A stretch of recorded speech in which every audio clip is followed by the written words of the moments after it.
Hello and welcome to a new video, welcome to a new vlog, welcome back to another day in my life in New York City, a snow day. We are fully snowed in. If you watch the news, you know that New York City experienced a very big blizzard a few days ago, and it's true. I can confirm. It is truly a February in New York City, at least the ones I used to know when I first moved in 15 years ago, and it feels wintry. You don't need to go to the mountain, you're at the mountain without leaving the city. I loved it. Honestly, I love a good snow day, I love a blizzard, I love to experience all the seasons.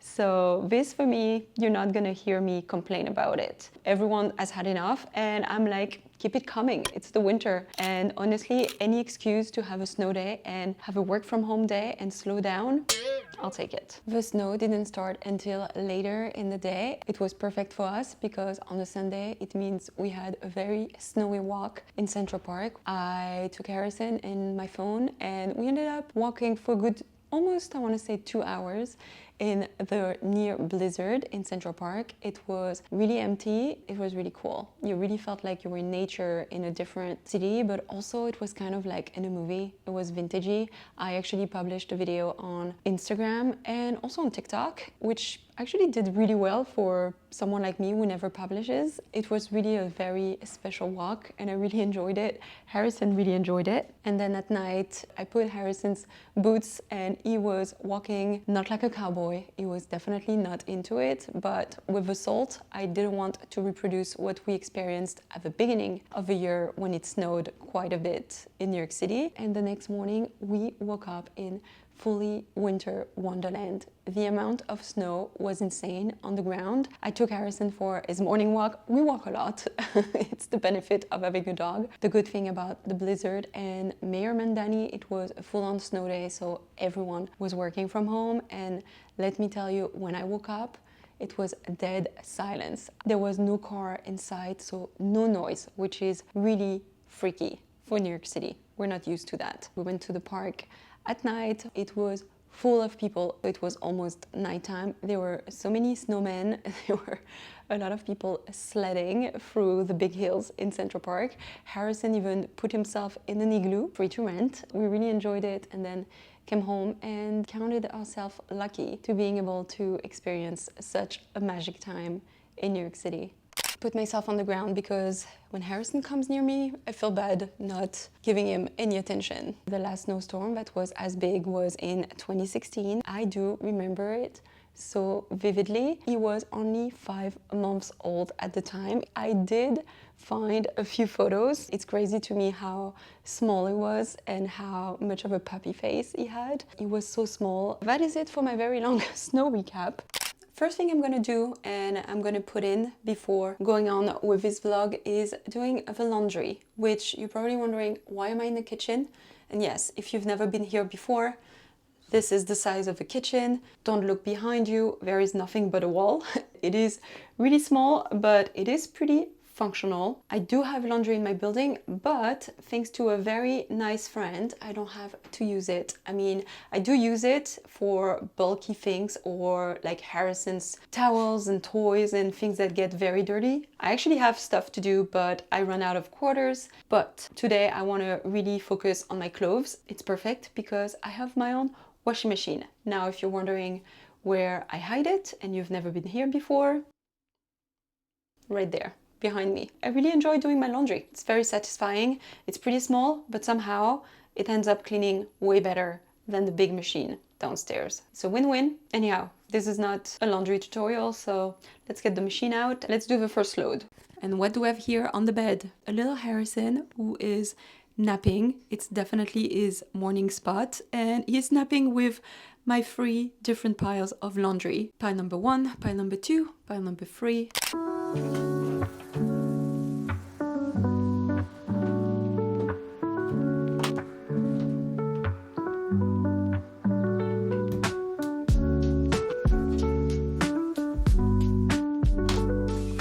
My friend gave me these orchids when they came for dinner at the beginning of January. It was full of flowers. They all bloomed and they all died and they all fell. There is still one that is hanging out literally by its thread. They were so pretty and I didn't want them to be lost forever. I'm not sure I can get this thing to flower up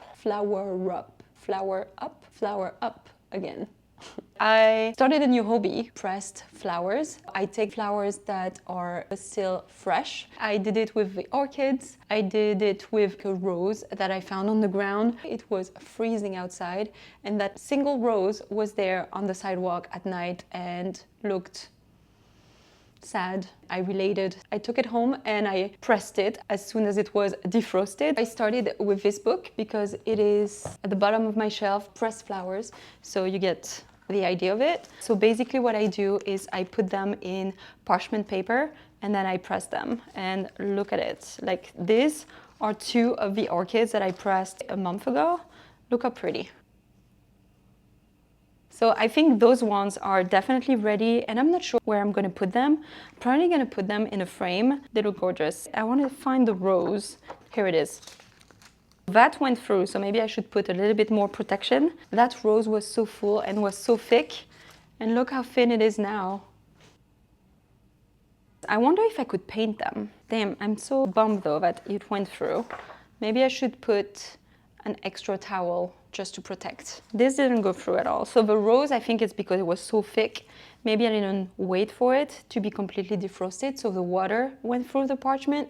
But these are other orchids and I love the shapes of them. And I also love the way they lost their colors. It makes it even more special and unique. They're also so delicate and I have a lot of anxiety, so I feel that it's not the best right now for me to handle delicate things.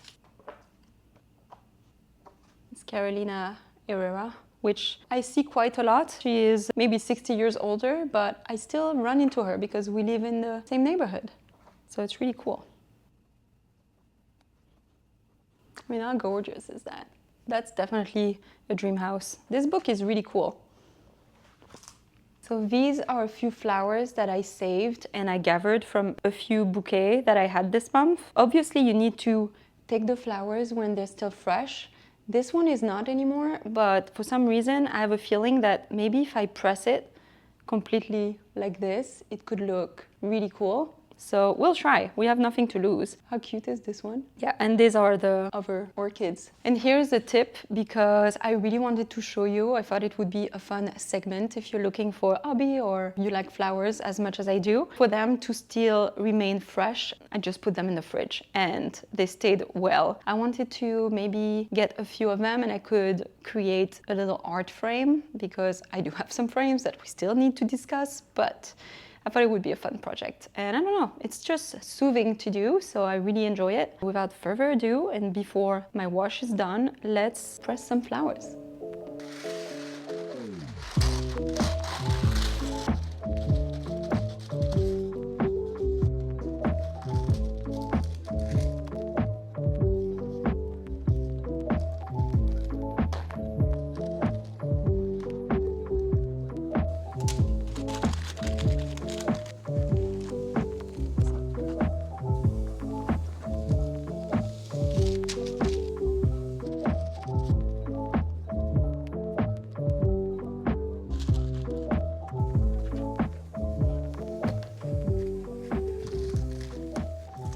I just try to put them the way I want them to flatten up and how they would look good. But now my book is not as flat anymore. So let's see how they will look like. Probably in a few weeks from now, I'm gonna put them where they belong.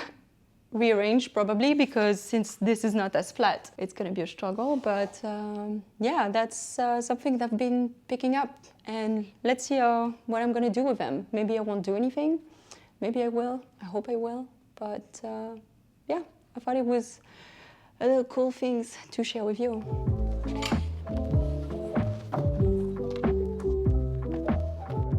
And obviously, the flatter, the better, so it can dry evenly. But also, this is why I put a lot of paper around that last flower, because it was pretty thick, but also it was not that dry. You gotta try, and if you fail, it's fine. You'll never know unless you try it.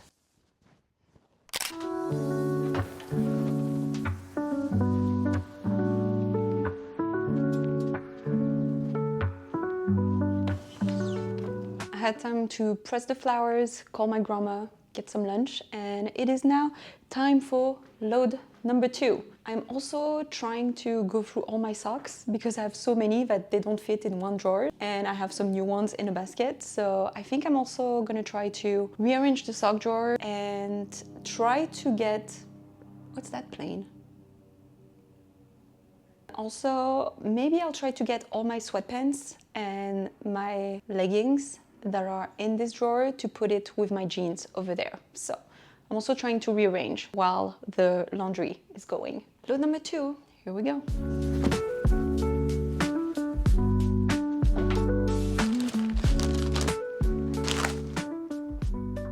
My sock drawer is overflowing with socks, some tights, and also some sunglasses. Maybe I should try to put them in the other closet so I can have a little bit more space here. I also know that I have some single socks here, you know, so I think it is time to look and also throw the ones that are too old. And this is another basket, which I am still working through a new pack of socks.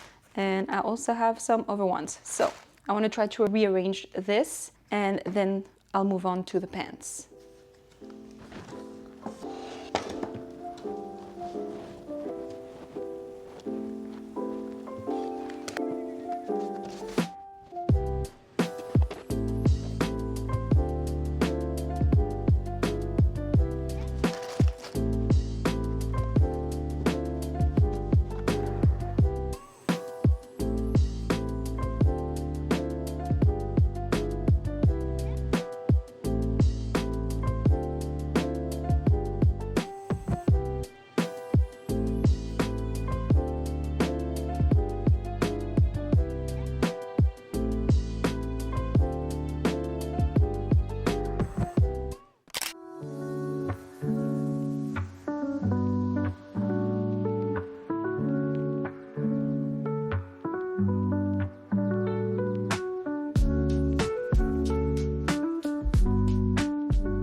One load usually takes me 50 minutes. While the second load is in, I'm going to read because I need to give back a book to the library in 3 days, and I still have over 100 pages to read. I thought it would be a very nice snow day activity to just be on the couch and read for a while, which reminded me that I haven't talked about books in a little bit. So there are 2 that I am gonna give back to the library.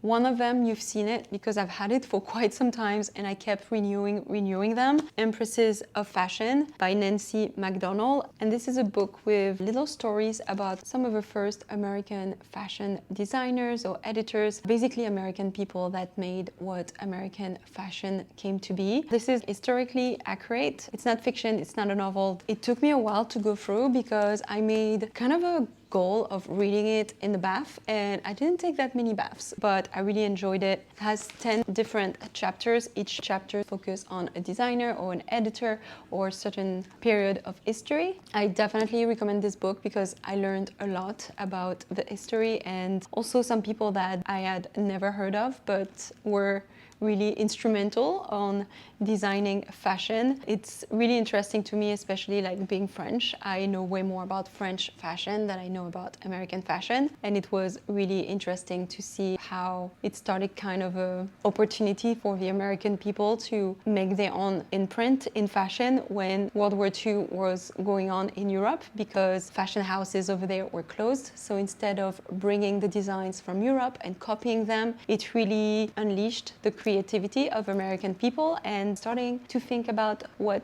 they wanted to design and getting a little bit more of a freedom. Before that, all the magazines, the Vogue, the Harper's Bazaar, it was all about Europe, especially Paris. So the fact that they got that opportunity, it's really cool to read and it was good for my brain. And then the other one, I don't have it anymore because I had to give it back. I don't remember the author, but it is The Free Lives of Kate K. or Kate K. I went through this book so fast. I was so drawn into the story. I really enjoyed it. It is the story of 2 best friends that are about to go to college and realize their dreams. One wants to be an actress, the other one wants to be a movie director, if I remember correctly, but a big accident happens and those 2 best friends are separated. One of them disappears thinking that accident is her fault. I don't want to give it too much away, but the one that disappears doesn't know that her best friend is still alive. Basically, it wouldn't happen right now with social media because you know a lot about the people without asking. It's really fascinating how one ends up living the life that the other one dreamed of, especially with the fame. I do recommend. It's a super easy read. It is pretty hard at times, but also uplifting.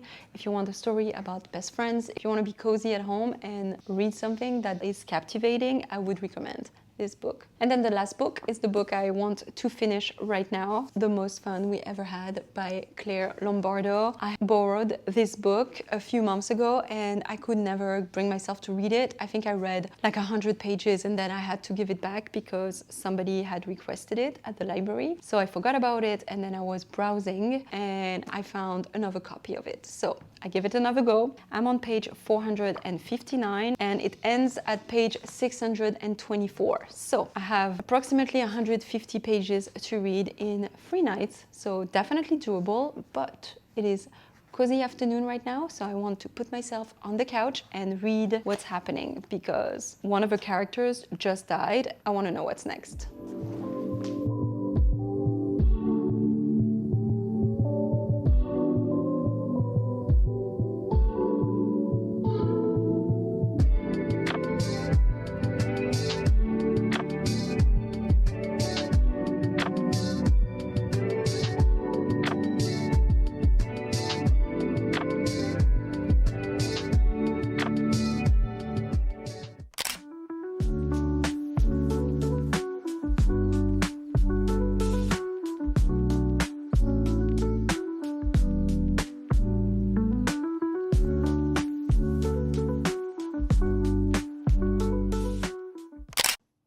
Third and last load is done. I think it is time for us to go take a walk before the light is gone. It is 4 p.m. right now and the light has turned in this apartment. I had to turn the light on in order to read. Harrison just woke up, so we're gonna put some jeans on and winter coats and head outside and see how Central Park looks like.